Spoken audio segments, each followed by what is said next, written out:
Isolated high mountains and harsh deserts form a great peninsula.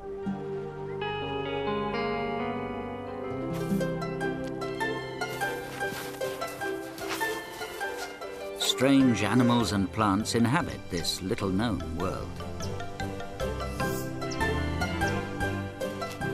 Many can be found only here.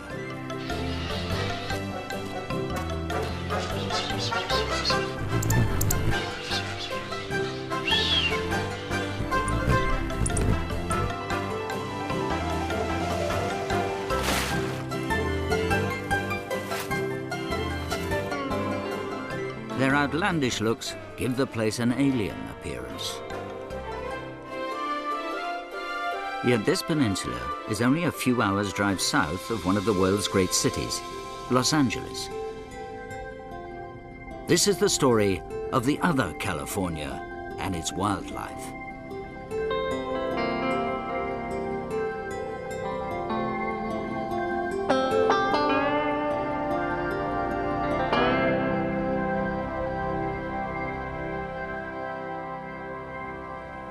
Baja stretches out, a giant finger into the Pacific.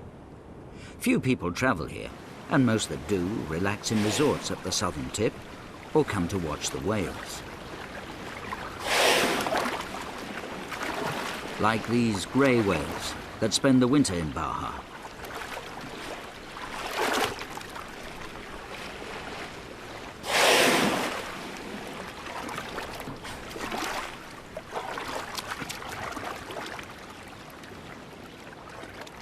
The rest of the peninsula is seldom visited, yet it's over 1,200 kilometers long, and it's home to a wealth of plants and animals. The northern part has the highest mountains.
is blind and finds its food by simply bumping into it.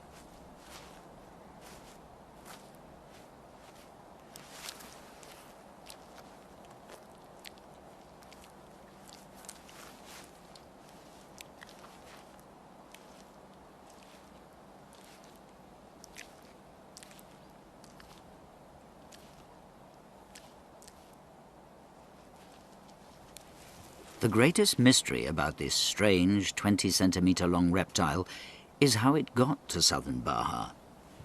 It only lives in sandy soil, has just 2 legs at the front, and they're better at digging than walking.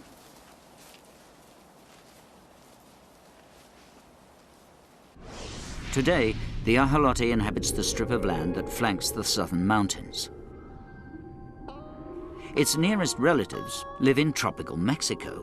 That's an improbable crawl of over 3,200 kilometers. So how did the ancestor of the ajolote get to Baja? Well, it didn't walk. 14 million years ago, Baja California wasn't a peninsula. It was part of Mexico, and it lay over 300 kilometers further south. The ancestral ajolotes were together.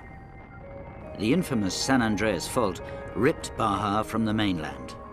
It separated the ancestral ajolotes, leaving some in southwest Mexico and the mole lizard in southern Baja. The animals and plants of southern Baja were isolated and evolved into unique forms.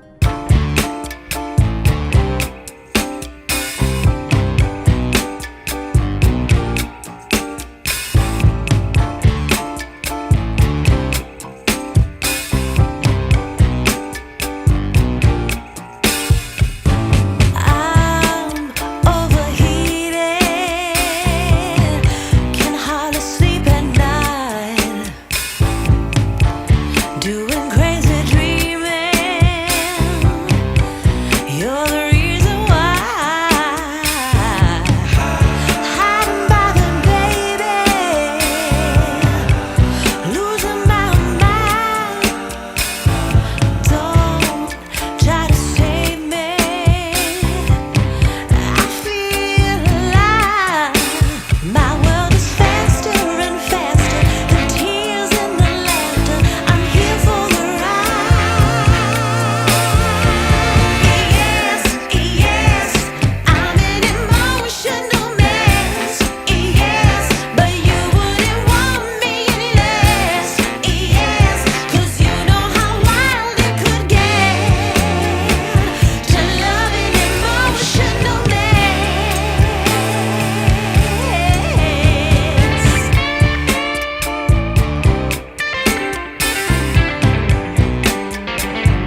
one bird giving the signal, a whistle, for the birds to dive.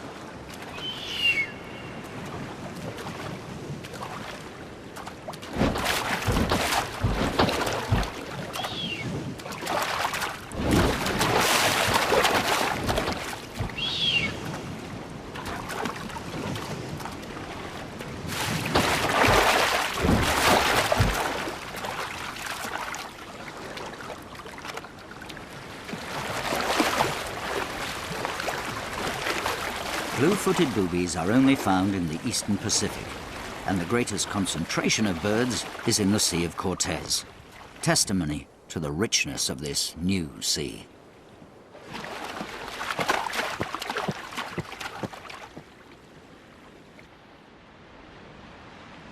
The birds return each year to breed on San Pedro Martir.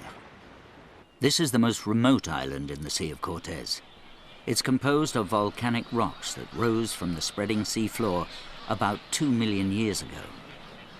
There may be as many as 5,000 pairs of birds nesting here.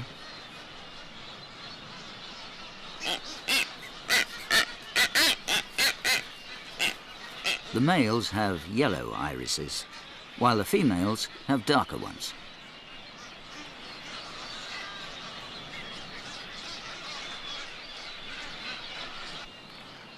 The season for courtship starts in February, with the females flying low over the island, checking out the males on the ground.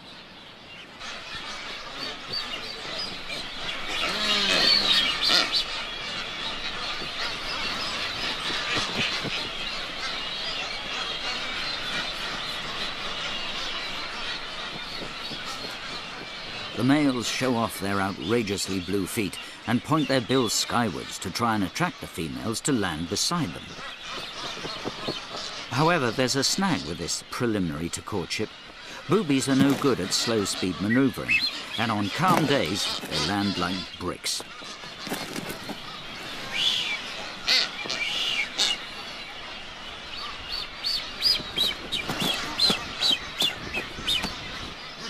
But even this final approach is used in the mating ritual.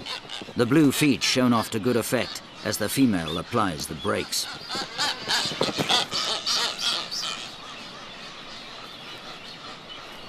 Once on the ground, the pair begin courting in earnest.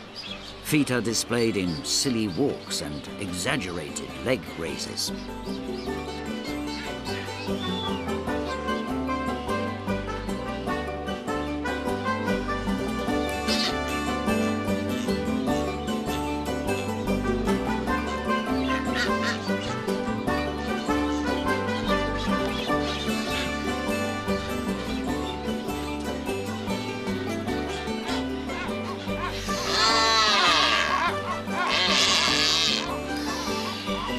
After a decent amount of foot display has gone on, the birds move on to the next stage, mutual wing raising. And the consummation of the courtship cannot be far behind.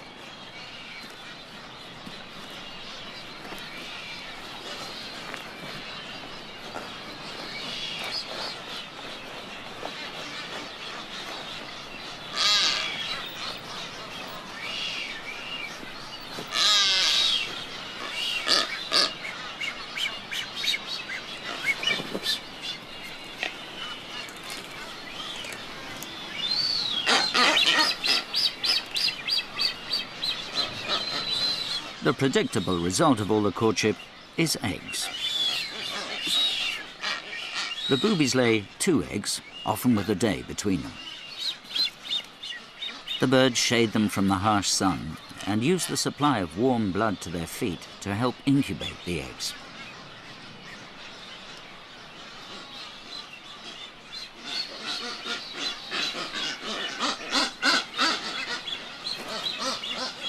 Both birds take turns on the eggs, sitting for as long as 20 hours.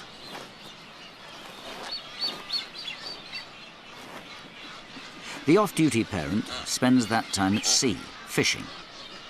Often a booby returns with sardines, and other creatures are quick to make use of any leftovers.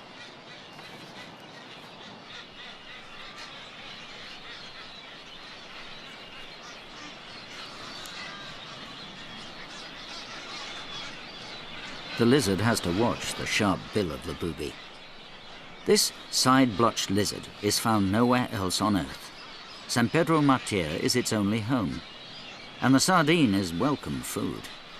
This transfer of the wealth of the sea to the barren island allows the side-blotched lizard to survive.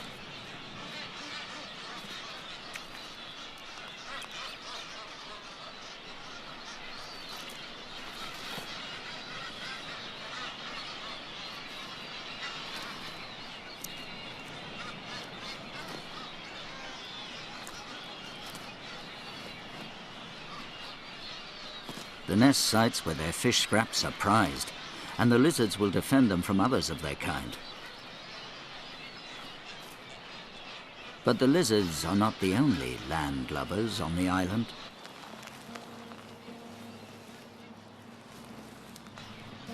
Unlike the lizards that have lived on San Pedro Martir long enough to have evolved into a unique species, this rattlesnake is identical to its relatives on the mainland of Mexico.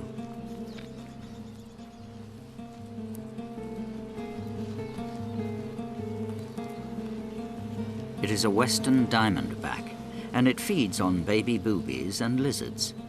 But at the moment, it's preoccupied.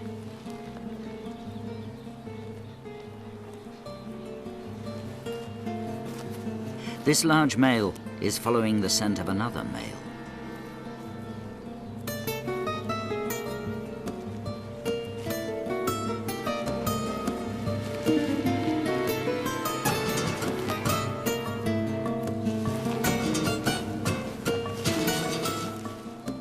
This is not a dance, it's a fight. A wrestling match between two animals without arms or legs. It's exhausting for a snake to hold its body up, and eventually the stronger snake will stand taller and so slam its opponent to the ground. The snakes maneuver to try and gain the advantage of height.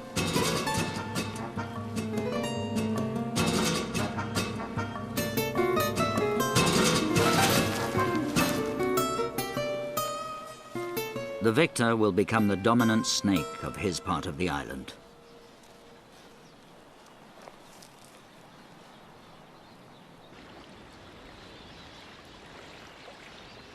San Pedro Martir was created by volcanic action. The Sea of Cortez is sprinkled with a host of islands, created as the Gulf widened. Some were broken off the peninsula by faults.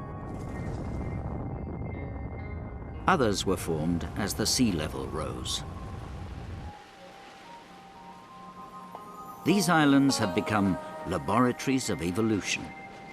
Animals that washed up on an island have, over many generations, evolved to adapt to the particular circumstances of their new home. Each island has its own story.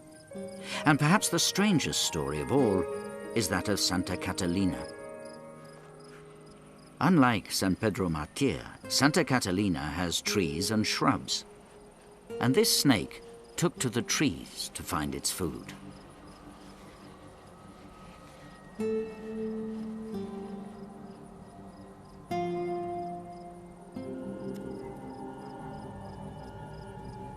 It is slender and agile, the opposite of its heavily built ancestor.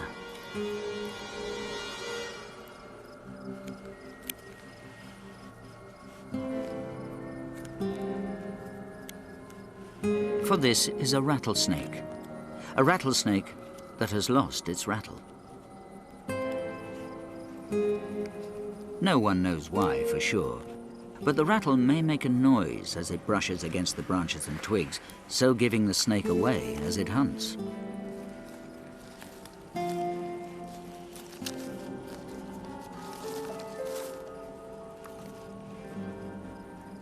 In the past, those snakes with smaller rattles would have been more successful predators, and so, over time, all the snakes on the island would have lost their rattles and become silent hunters.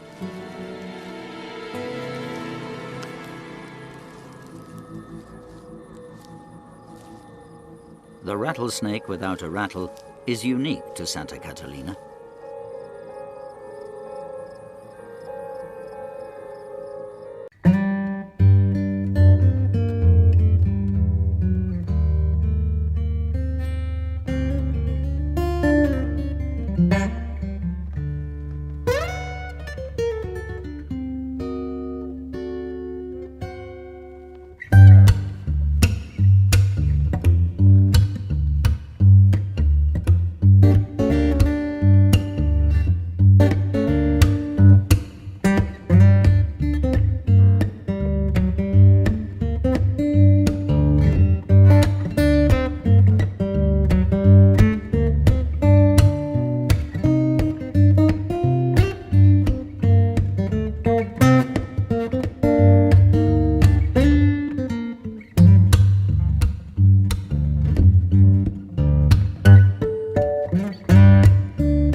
The volcanic boulders that the crabs graze cooled millions of years ago.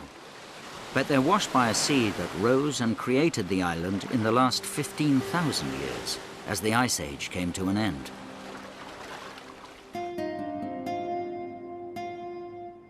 That rise in the level of the sea had a profound effect on the peninsula of Baja, California as well.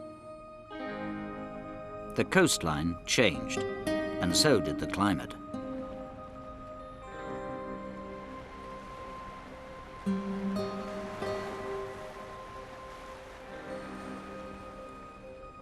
The peninsula became much drier.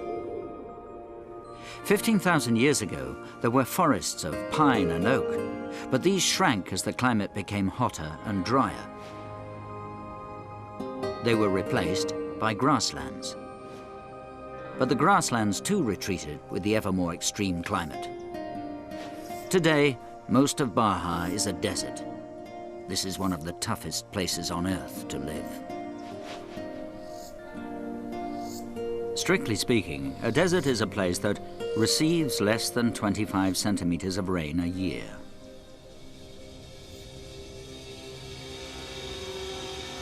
Many places in Baja have less than half that. The desert rain is unpredictable, and if it falls at all, it comes mostly in the winter months.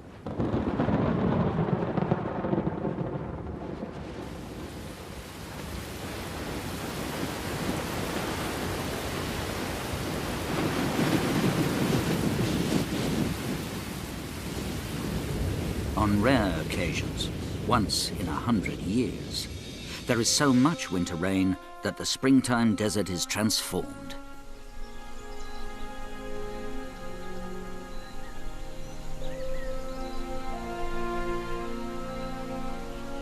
These plants have grown from seed in a matter of weeks, and for a few days in spring, they set the desert ablaze with color.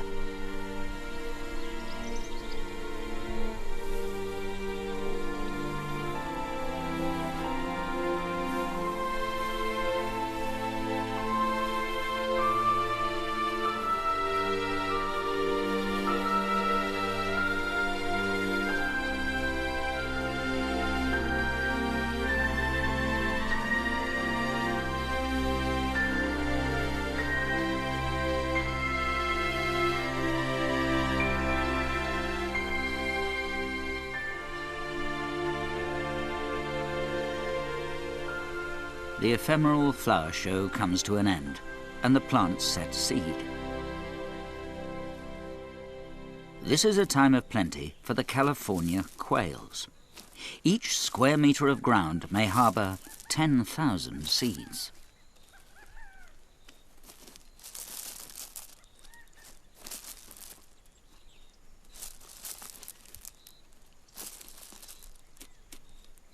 The male keeps a lookout for his females as they feed.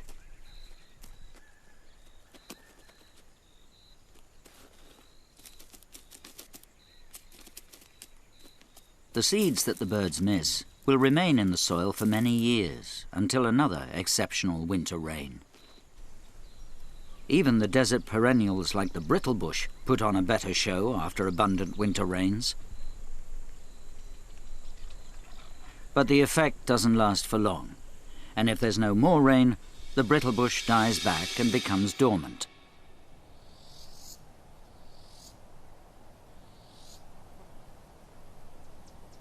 Many areas have no winter rain for years, but the long-lived plants of the desert have evolved means of surviving these prolonged droughts.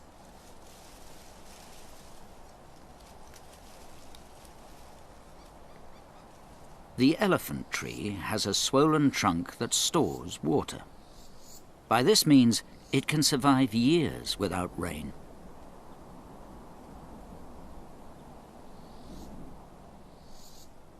It can even muster its reserves to put on a spectacular show of flowers.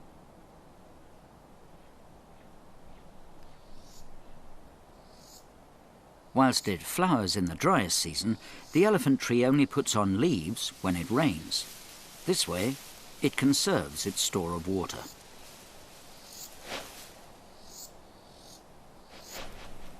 The ocotillo has the same strategy. The leaves are small and so don't lose much water through evaporation. The plant looks like nothing more than a bundle of sticks, but its Spanish name, ocotillo, means little torches, a reference to its spectacular flowers. These are designed for a specific pollinator, the hummingbird. The hummingbirds gather the nectar and in turn transfer the pollen from flower to flower. For a place where conservation of resources is the rule, this is a spectacular show of riches.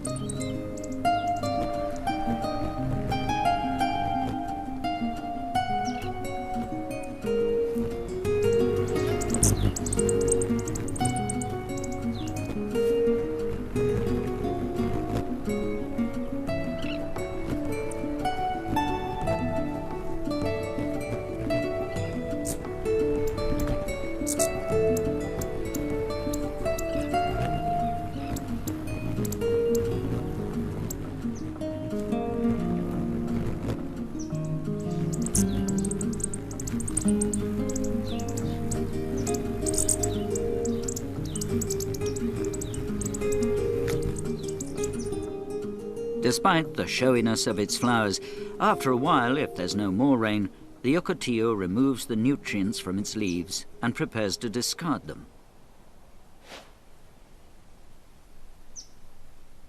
This autumn show can occur at any time of year in response to drought. But not all plants have a small leaf strategy. The agave has large leaves that are protected by spines. A waxy coating reduces water loss. The thick leaves store food. The agave grows slowly for 20 years or more, and then one year, from the center of its leaves, it throws up a huge flower stalk.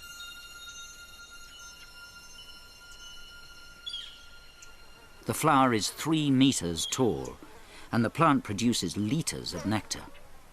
It's like a beacon, attracting birds from all around.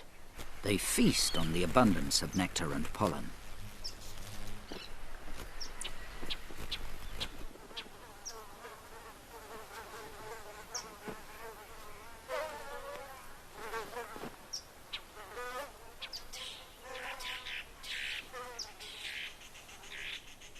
But in a few weeks, the banquet is over, the flowering finished, and the plant has produced seeds.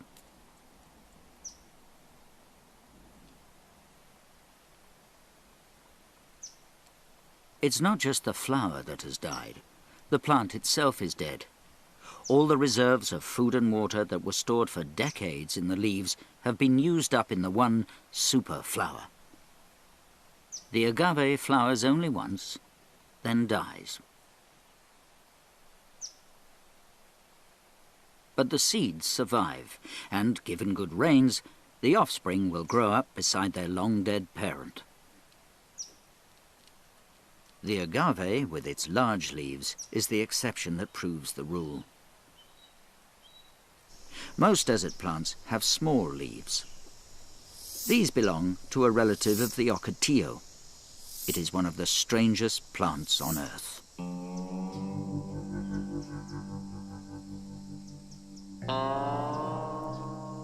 These are boojum trees.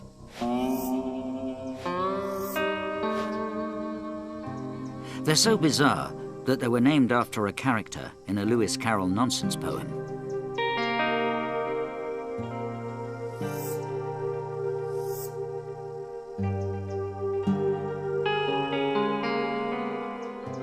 They grow very slowly. It may take 400 years for a boojum to reach a height of 18 meters.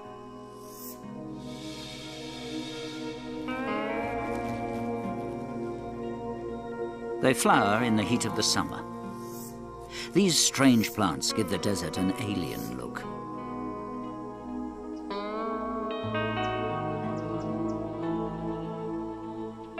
Apart from a small strip of coastal mainland Mexico, boojums are confined to the central part of the Baja Peninsula. These weird and wonderful plants are a success only here. The reason remains as mysterious as the plants are enigmatic.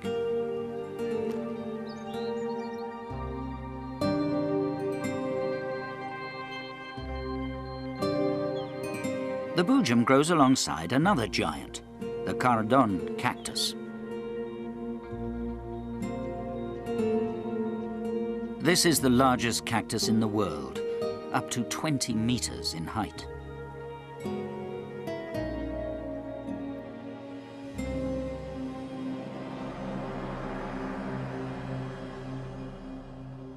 The Cardon opens its flowers at night. They have a strong, musky scent that attracts their pollinator, the long-nosed bat.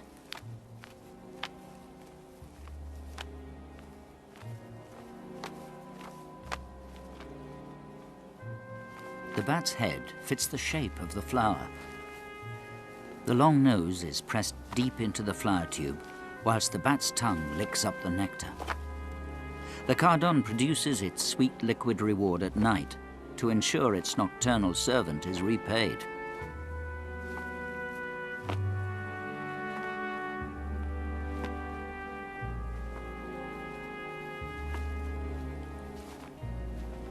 The bat may fly as much as 30 kilometers in a night, visiting hundreds of Cardons. It returns to its cave before morning mists sweep in from the Pacific.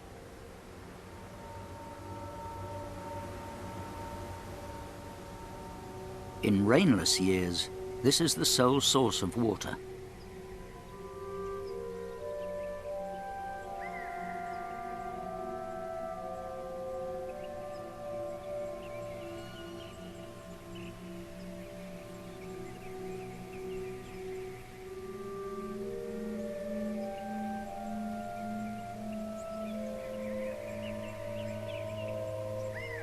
The fog condenses on the spines and thorns of the desert plants.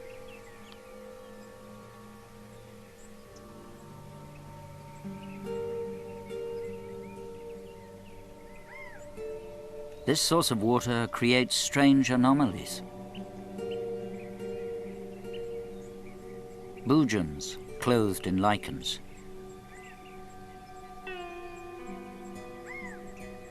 And ocotillos host bromeliads, more typical of lush, humid forests. The mists last a few precious hours before the rising sun burns off the fog and the intense heat of the day returns.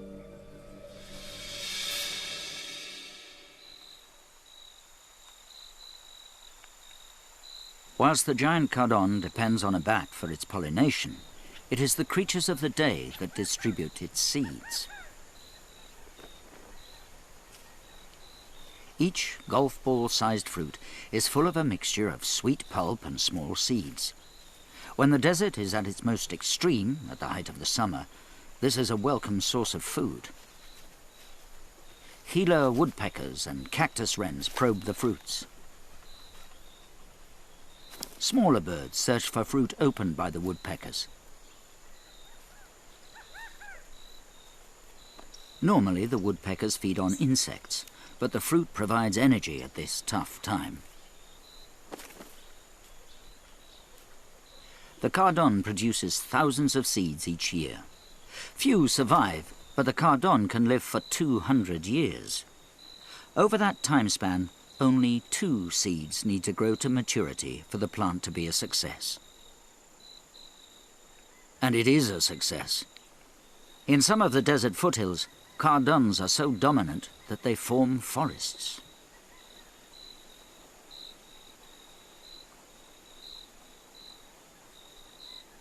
On the slopes above the groves of Cardons, the collared lizard makes its appearance. It uses a rock as a lookout to spot its prey.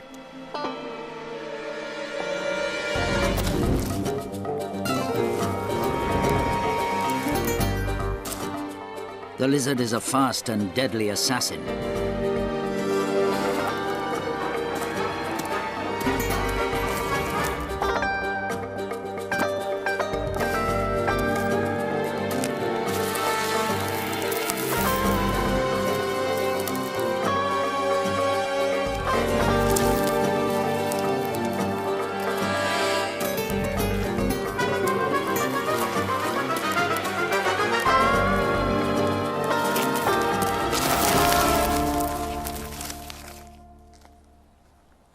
black-collared lizards live wherever there are rocks in the desert. The lizards are found along the mountains that run down the center of the peninsula. These peaks steal most of the precipitation that falls in Baja. The highest pinnacle, Picacho del Diablo, the Devil's Peak, is over 3,000 meters above the Sea of Cortez. Here, winter snows can lie until April.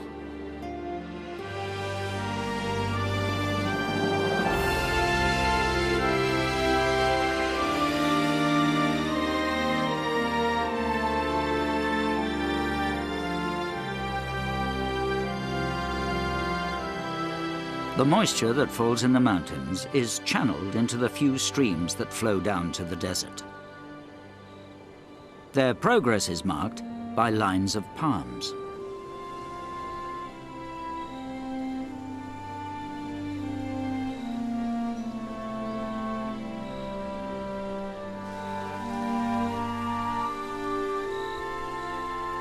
These havens in the desert are true oases.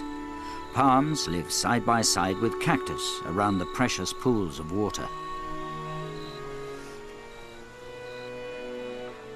The rare water holes attracted the first European settlers, the Jesuit missionaries.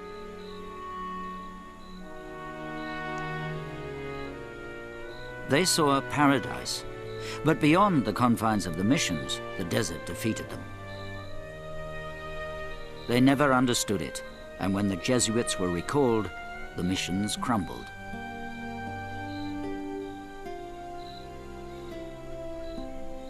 The Jesuits clung to the few oases unable to survive without water. The creatures of the desert visit them not to drink, but to gather their other riches. Endemic blue palms produce huge flower stalks and profuse nectar that attracts swarms of insects.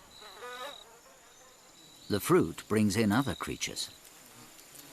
A thin layer of fruit pulp attracts wasps, hornets, and Gila woodpeckers.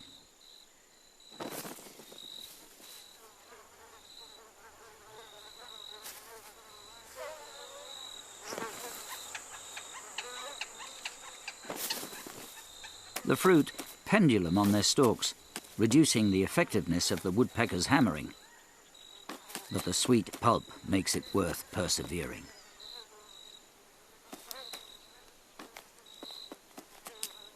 Even ravens stop their scavenging in the desert for this vegetarian treat.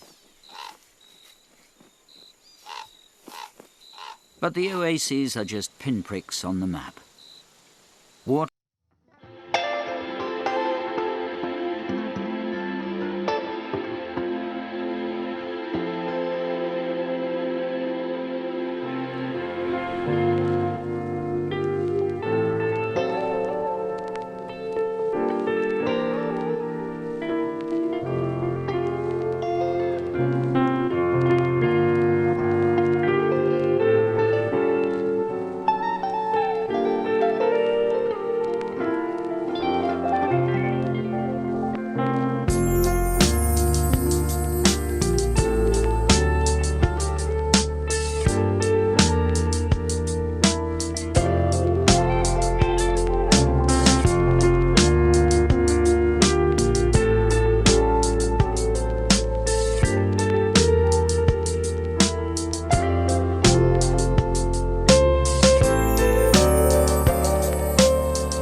Large scales along its toes give it its name and provide better grip in the soft sand.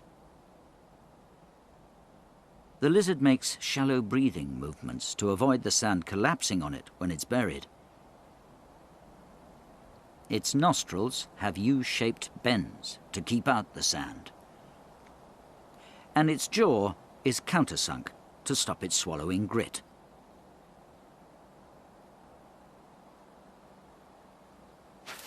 The fringe-toed lizard is highly adapted for its life on the dunes, searching out insects and bugs and avoiding predators like the kit fox.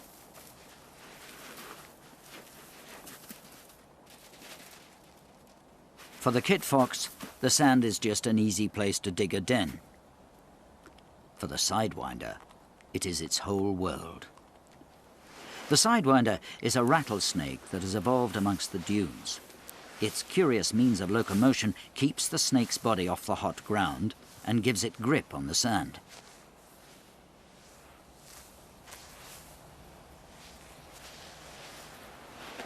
As the temperature begins to fall in the evening, the snake sniffs out the scent of its rodent prey, checking each burrow it passes.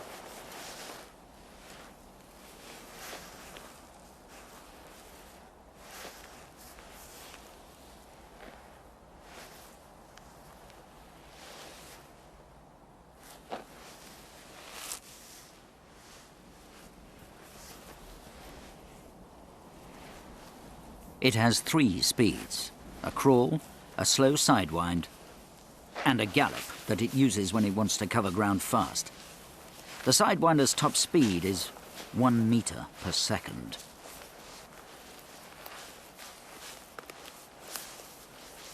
The snake has a preferred operating temperature of about 30 degrees centigrade. If it becomes too warm from the hot sand, it can use the gallop to head for the cool of a rodent burrow.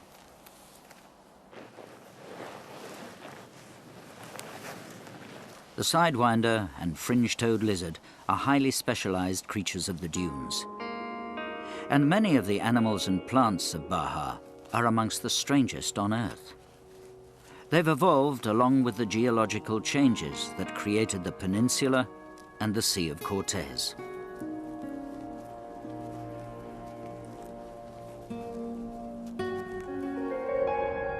And the extraordinary story of Baja continues today. The peninsula is still moving. The San Andreas Fault is still active. Baja will travel into the future with its cargo of bizarre plants and animals.